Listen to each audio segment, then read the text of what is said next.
ಕುಮಟಾ ಪಟ್ಟಣದ ದೇವರ ಹಕ್ಕಲನಲ್ಲಿ ನೆಲೆಸಿರುವ ಪ್ರಧಾನ ದೇವತೆ ಶ್ರೀ ಶಾಂತಿಕಾ ಪರಮೇಶ್ವರಿ ದೇವಿಯ ಬಂಡಿ ಹಬ್ಬ ಅತ್ಯಂತ ವಿಜೃಂಭಣೆಯಿಂದ ಜರುಗಿತು.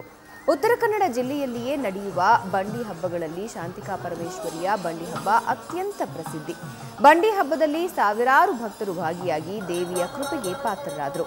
ಇಲ್ಲಿ ದೇವಿಯ ವಿಗ್ರಹದ ಹಿಂದೆ ಒಂದು ಅಂದರೆ ಹುತ್ತ ಇದೆ.